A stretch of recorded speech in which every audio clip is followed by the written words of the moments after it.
welcome to episode 12, Her Finance Talk. My name is Sue Diamond and I'm your host, and our goal is to help women create a better relationship with their money so you can live your best life. So thanks for joining us and investing in your financial well-being.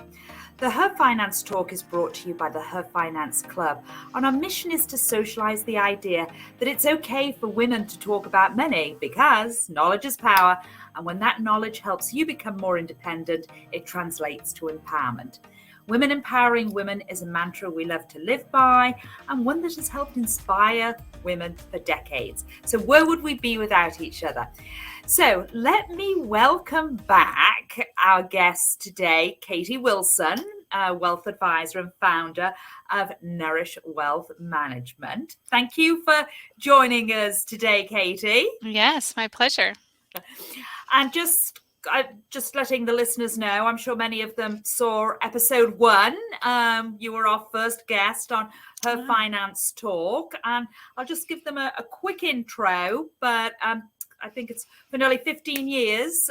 You've been working with clients to pursue both their personal and professional goals, and you do this in collaboration with other financial professionals. And I like to think of you as almost like a quarterback, right? When it comes to working with the individual from a holistic perspective and working with the other professional advisors, such as the estate planning attorney and tax advisors, etc., to help, your clients achieve success. Yes. And just a little on the personal side, you describe yourself as an entrepreneur, a daydreamer, a financial planner, of course, and you're passionate about mothering and you're committed to fun and exploration with your 2 young daughters, whether it be in nature or on mountain summits. You love clean cooking, thrift shopping, I'm with you there, conservation and travel. And you are volunteering at a couple of different charitable organizations, the Riverkeeper, and you support the work of domestic violence advocacy. So you're a pretty busy lady. There's stuff happening. Yeah. So, well, I'm so glad you were able to join us this month. And I don't know if our listeners know this. They might be surprised to learn that October is National Financial Planning Month. So I think this is a great reminder that we can take small steps to help improve our financial health and make better money decisions. And I think especially so because as we head into the holiday season, right, aka gifting expenses, and of course the new year, I can't believe it, is just around the corner. So I think, as we talk about normalizing the money conversation for women, because for many it's still a social taboo, I thought, it would be perfect for us to revisit what financial planning is. And I thought, who better than Katie to be able to share her knowledge and expertise. So why don't you talk a little bit about financial planning and what it is? Because I hear from a number of women, well, what is financial planning? I don't know, I hear about wealth advisors, I hear about certified financial planners, or does my CPA take care of this? What does all this mean? Yeah, what it means is that people need you. And so my cell phone is ringing. I think it's important to know that there are professionals who do things differently. There are investment advisors who just do investment money management. There are financial planners who just do financial planning and will give you recommendations but don't actually manage money. And then there are people who do both. And so as a wealth manager, I do both. Mostly people will come to me, what do I do with these dollars? And for me, I say we can't adequately give you answers or recommendations without having the full scope and a plan and really fleshing all of that out. So we are talking about everything from cash flow analysis to investment management, to risk management, insurance, estate planning, education savings, and tax planning. So those things for a wealth manager are all done in concert. Right. Yeah. Yeah, there's a lot of different things, and I think often people don't realize, that I hear sometimes the different questions, and again, it's going back. Well, it's the whole picture. Everything plays a role, but you have to Yeah. understand the whole picture. And I know so I get asked, since I transitioned over to the coaching side, well, what does that mean? What's a financial coach?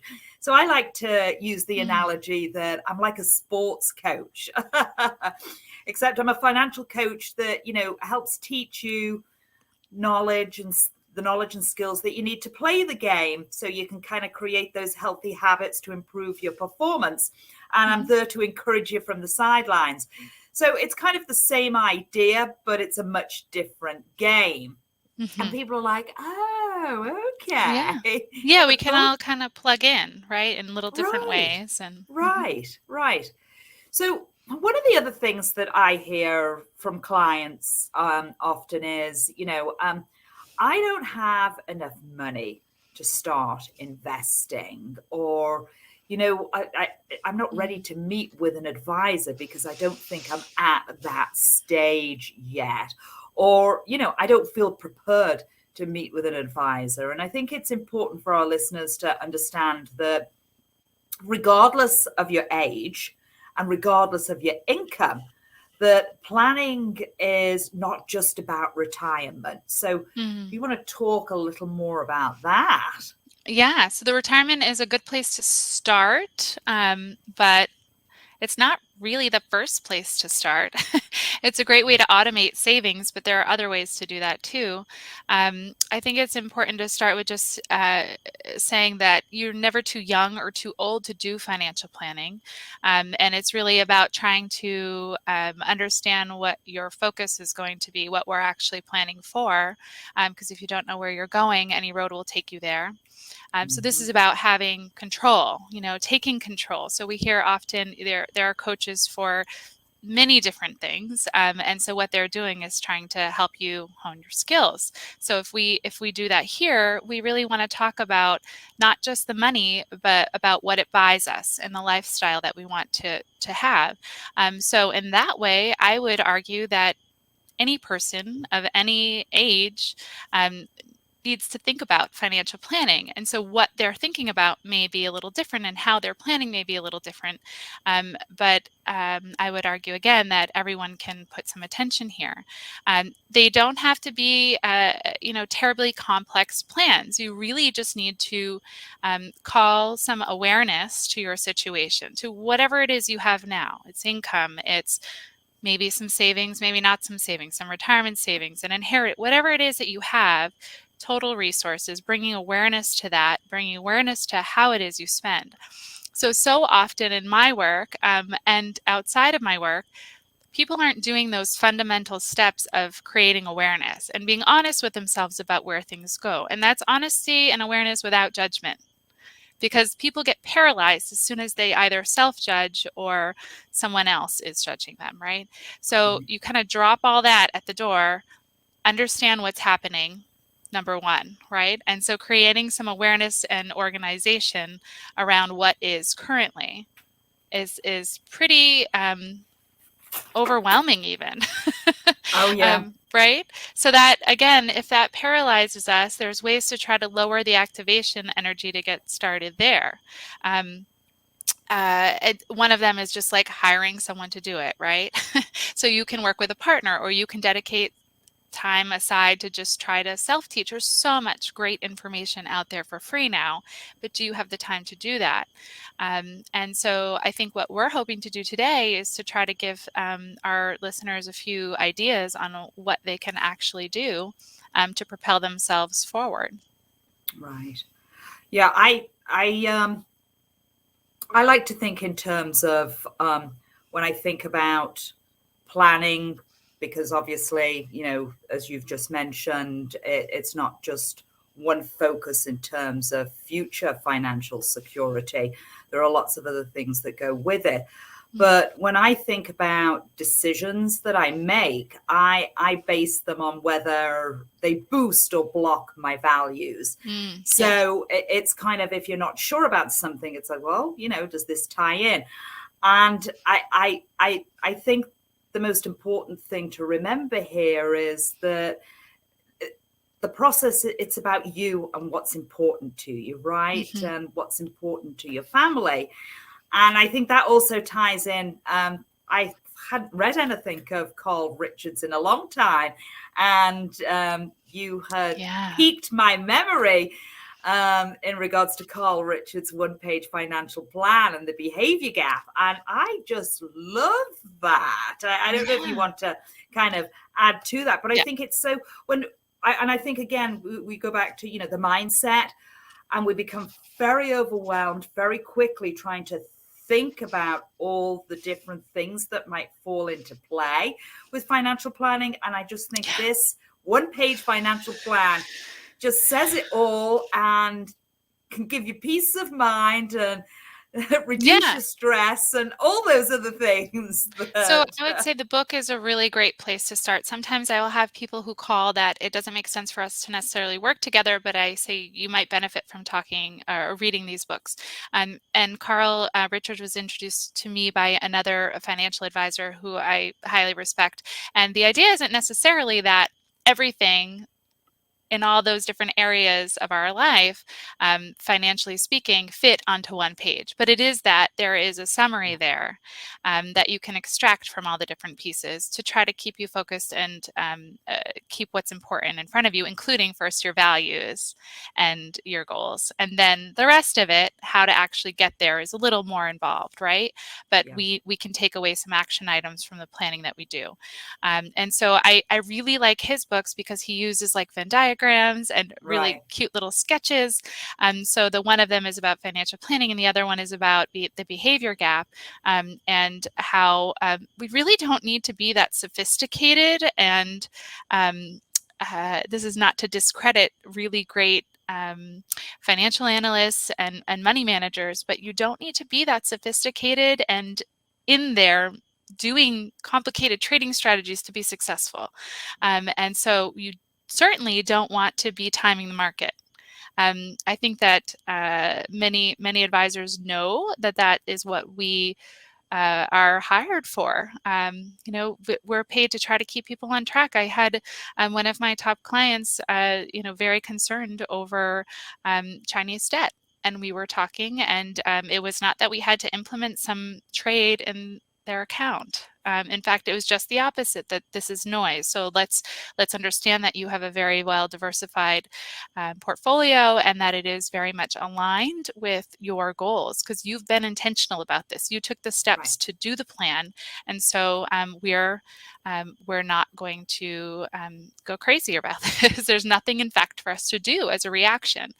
So the behavior gap kind of talks a little bit more about that. And they're great books. They're not too thick or long, and they're wonderful. Right.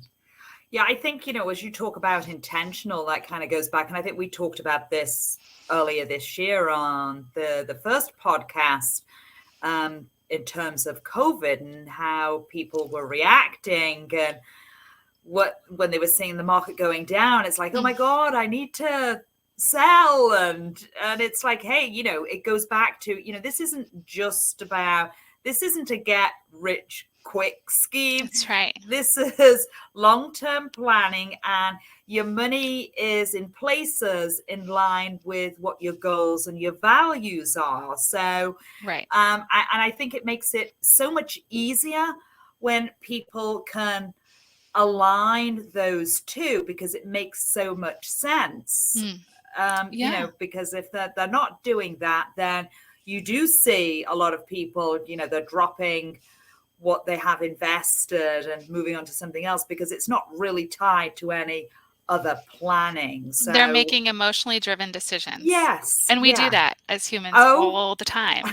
We spend so much money hiring people to train us not to do that, and we still want to do that. Right. Right. So yeah, I think that's so important to remember, that if we can quiet the noise, and if we can do some basic things that can create some peace of mind, so we know we've checked that box and we just don't have to go there in times of crisis or worry.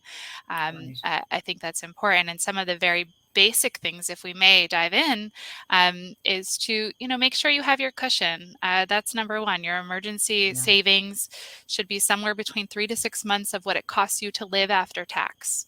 And that is all dependent on how many earners you have in the household, how many jobs each earner has. So somewhere between 3 to 6 months. Do not think twice about that not earning money or being subject to any risk. That's number one. So if you don't have that, keep working at that, right?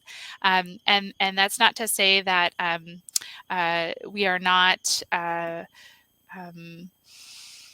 we can't get excited about offers to make more money on that, or that, like, if we have debt we're trying to pay down, we wouldn't sacrifice a little bit of that guideline to try to pay down the debt. These are just general guidelines, and I don't love rules of thumb because I'm trained to work with individual situations. But if I had to say, make sure that box is checked first, right? And then make sure that you are well insured, so you have a huge value monetarily, right, to your family. And so if you were not here tomorrow, or you were disabled tomorrow, you need some kind of insurance review. People do this for you. You have insurance agents will do this for you if you don't, but you want to make sure you've got adequate insurance. So life insurance, disability, and there's so many different ways to do that. You want to look at what's offered by your employer and what's supplemental in those plans, and then you can buy privately too. There's so many, again, different professionals. You could do it through an advisor, you could do it through an insurance agent, but that should be, I think, one of the next things you look at. And then finally, like, some kind of savings plan. And so we talked about, Susan, one of the easiest ways to do that is if you have an employer-sponsored plan, a 401k, 403b, deferred compensation plan, that can come right out of your paycheck and just go. And so that is a way to lower our activation energy. Think of it as like if you're standing in front of a salad bar and there's bacon and there's sugary fruit, whatever is in front, not the broccoli, Right. not the other vegetable toppings. We are more likely to choose what's just in front of us because it's easy and we don't have to reach, right? It's like going to the gym. If we don't have that stuff packed in our car, we may be not going. Right. So if you could do the same thing and automate this, it's coming out of your paycheck. You don't even have to do much except sign a form, maybe have one conversation with your employer or the representative from the investment company who's managing the retirement plan, and you can get that started. So there are a lot of investment decisions that happen like as part of that, but just to get it going, and then it's automated and it's done off the table. So employer-sponsored plan. Or you can do this on investment apps, right? You can get your own brokerage account if you'd like. I would say give this a little bit more attention than just signing up for Acorn. You don't, that's not intentional. You're taking advantage of a service out there, but it may not end up being, it could be expensive depending on your eventual account value. And again, be more intentional. So ask yourself the questions like, what are other buckets? Where are other places I could be saving? And to look at, I think something we talked about along the way, Susan, was after tax savings. Where are the right places to do that?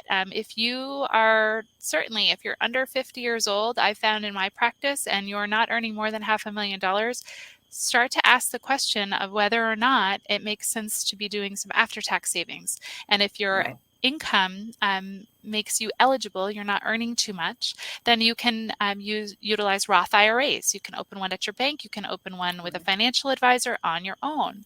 So I think that that's a really underutilized tool when people begin to work with me, if they're eligible. We look at that right off the bat. I was going to say, I think, for everybody, I think, again, it goes back to diversifying, doesn't it? Because we have to take advantage of our qualified plans, especially if there's a match, right? Because that's free money from the employer. But we also know Uncle Sam is going to want his money back. And taxes, kind of interest rates are low right now, but as we see historically, taxes go up. So I think yes, having the Roth IRA as well, it just kind of balances it out a little bit, doesn't Or if it? you're ineligible for that, part of the employer-sponsored plan, most of them are designed to offer an after-tax savings component, not the employer match or employer contributions, but your own. So in that way, you might be able to put up to over $19,000 a year into after-tax savings if you otherwise weren't eligible for a Roth IRA. So after tax is just kind of its own bullet point there. But employer-sponsored plans on your own with after tax or pre-tax. I mean, we're not giving individual recommendations here, right? You should No. consult your qualified tax advisor or own investment advisor. But I think it's important, whatever you do, you're going to pay yourself first and make that part of your intentional not budget, because we don't want to judge it, right? Your intentional expense, which there's an app for that. I have an Excel spreadsheet because I think that's fun. So I do that. There are, there's back to the envelope system. If you really need to see cash, I don't really know many people who do that anymore, but you can do that. You could scribble it down on a piece of paper, but understanding what you've got and what is fixed, then what is variable but still very much an expected expense, and then build in your vices, build in your entertainment, build in your travel, make it part of a goal like you're going to work toward, but have a part of that spending plan be that, so you don't feel deprived, right? Right, absolutely. Then you've got it there and it's more intentional. Right. And I'm sure you see this. I see this a lot. A client would say, well, I know what I'm spending every month, but it's not till they start actually writing it down. And then it's like, oh, and listen, just do it once. We're not asking you to go back in, right, and do it every month. Good, I do. Again, I think it's fun. I don't know if you're familiar with this, but I've just come across this and I've been sharing it with people. I think it's fabulous. It's called YNAB. Oh. And it's abbreviated for You Need a Budget. Oh, yes. Okay. Yep. And oh my God, this is, there is a cost. I think it's like $80 a year for it, but it's phenomenal just in terms of accessing, because we say, you need to give every dollar a job. And, if you're out and you're seeing something and you may have that impulse, you can like pull it up and say, well, do I have the dollar to allocate to this or not? Cool. Yeah. And they do a lot of videos in terms of helping, I guess, their clients, but and they do these fun little videos. So some education there as well. Yes. Good. Yeah. And I think just to share with you, this was somebody I'd met a couple of years ago, and I loved how she referenced this, because when we say budget, people automatically think, oh no, I can't have my favorite whatever. That they think of it, it's our mindset. It goes back to thinking we're going to be restricted. So she called it her wealth building date, and she would do this every month. And she said, she said, previously, I was overwhelmed by money and it would stress me out. But once I starting to be intentional and be organized, she said, I realized it was my best friend. And this is about me building my wealth. So she said, I call it my wealth building date. And I'm like, I love it. It's great. A reframe, right? Yeah. Especially, I mean, money is like a relationship, isn't it? In terms of having a best friend. Yeah. It's what it buys us, right? So because there's so much associated with money. And that's a whole nother discussion, right? I'm sure that you've had on air. But once you kind of work through that and you look at it as a tool and a means to get you what you want and need, then it can be a little bit more easy to address more frequently or at all. So being intentional is so important. I want to make sure that we get to a few other things that people can actually walk away with Right. as we're talking about financial planning, because it is all encompassing. But if we talk about the budget, or at least awareness to your spending, understanding your personal values and making sure that what you're spending with through that exercise may reveal if you're truly supporting your personal values. Right.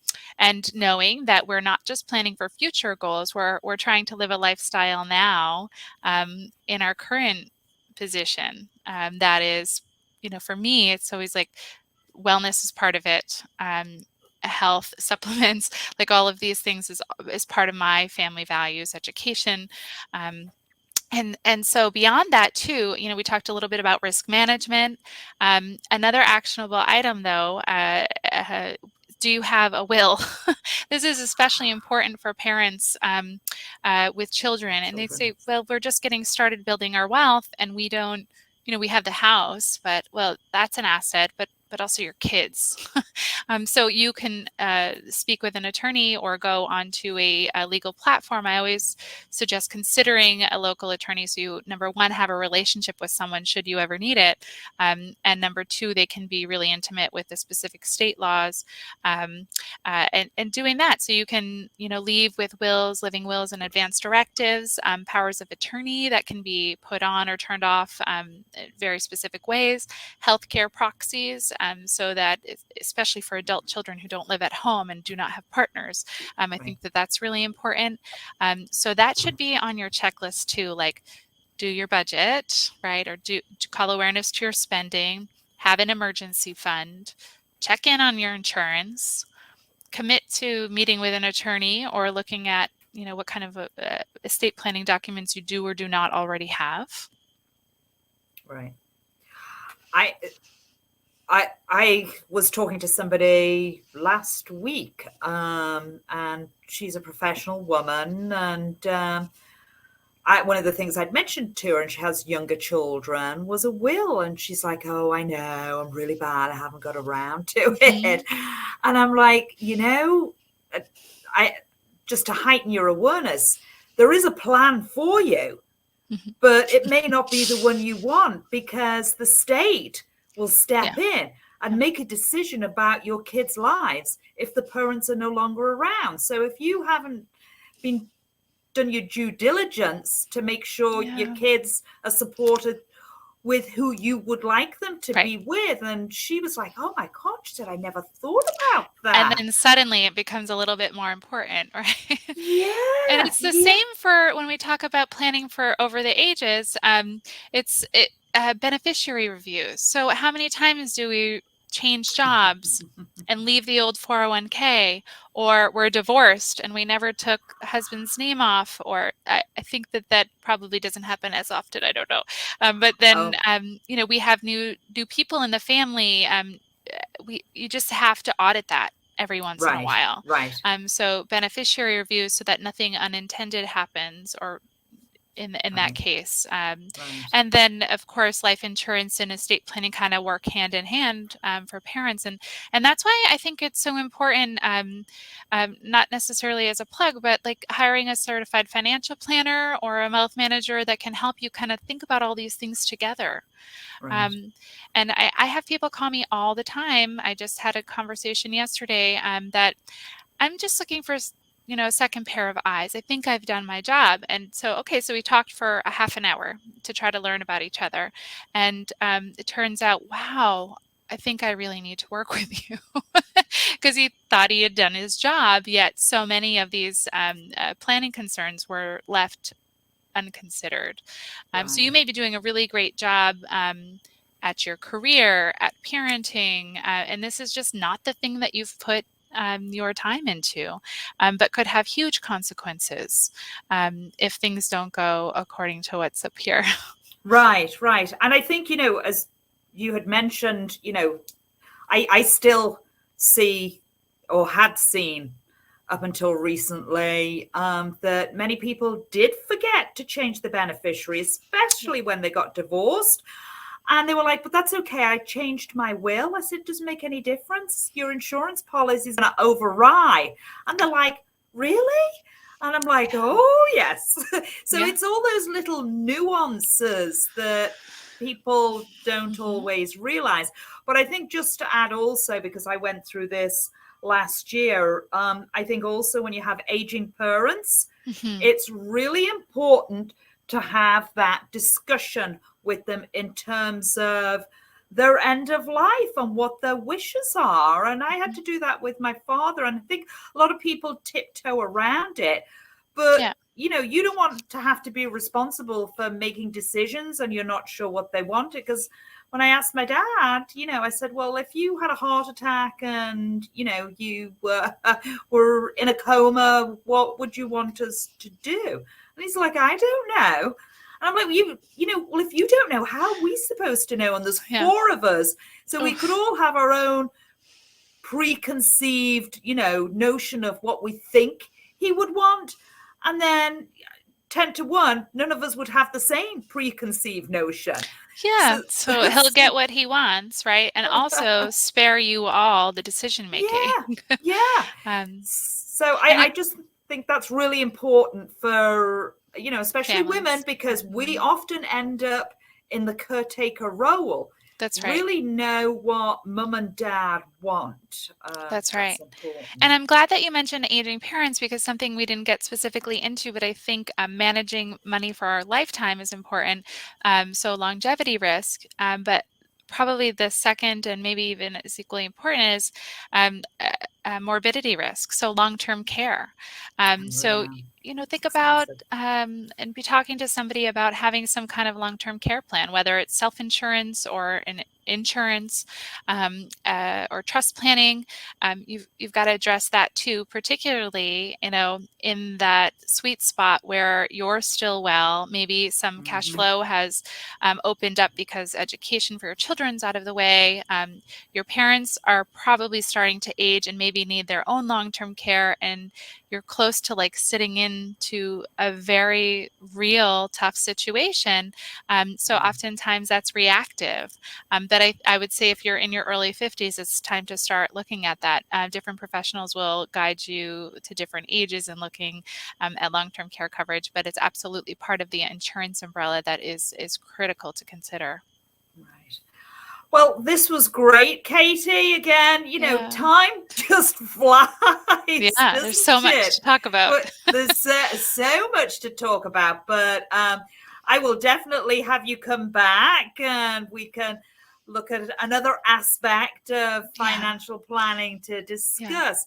But, you know, I really appreciate your time, and our listeners, I'm sure, are appreciating all this great knowledge and expertise that you're sharing with everybody. And so I would just encourage everybody to think about this as like self-care, right? So we're in a time where self-preservation, particularly coming out of a pandemic, is huge. You know, this is for you. This is for your family. If you only do one thing this month, right? Take something from this month and do that, and to do something next month. Right. So it's an act of self-care. Yeah. And it's all about small steps, right? Right. So, you know, we know if you think about everything all at once, you're going to become very quickly overwhelmed. So as Katie suggested, pick one thing. Just one thing, and then you'll be amazed at how you can start to change your own life as you kind of achieve those small steps. Yeah, absolutely. That's what it's all about. Thank you, Susan. That's what wealth building is all about. One small step at a time. Right. So again, thank you for your expertise, Katie, and it's been a pleasure as usual. And thank you to our listeners for taking time out of your busy schedules to listen with us today. I will be sharing Katie's information in the show notes if you would like to reach out to her. And on the other side, if you find yourself so overwhelmed by the fact that you can't even make that one small step, then give me a call, because I'm all about mindset. So again, thank you for joining us today, and Here's to your financial well-being, everybody. Until the next time. Okay, bye-bye. Bye.